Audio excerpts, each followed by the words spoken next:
Hey friends, welcome back. In this session, we are going to learn how do we go ahead with the encryption and the decryption with Python.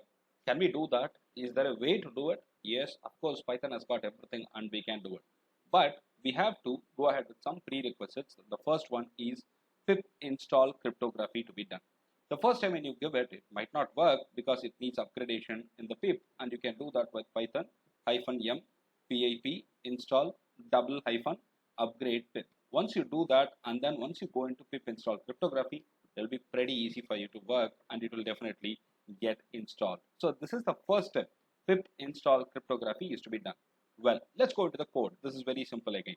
We are going to import the module called as fernet from cryptography.fernet, and we are importing it. So once it is imported, the steps are very simple. We are going to generate the key.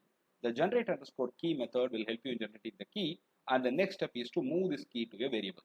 We are moving this key generator to a variable by name k, and it can be anything as per your choice. Now what do?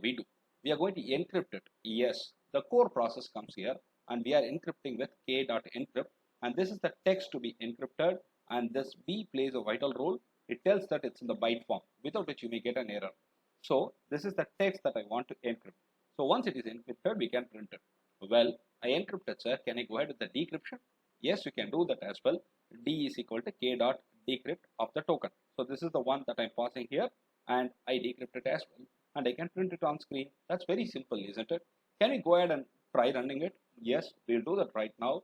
I'm running it, and you could see that the results are coming, and this is the encrypted one, and I'm getting encrypted is printed. You could see that this is the second part of it, so we got it decrypted as well. That's pretty simple for you. Now let's see if we are removing it, what will happen. I'm going to save it, and then I will try running it. Let's see if you get any error. Yes, you are getting error because the data must be in the bytes. So that's the reason I gave a B here, which represented that it's all in bytes, and that's a very important thing to note before you go ahead. Let's run it once again to see if it's working fine after the inclusion of B. Yes, it does work, and that's all. You've completed it. Try it out in your machine, and if you have any questions, please go ahead and ask me. I'll be happy to answer you. If you like the channel and the content, kindly subscribe. Thank you.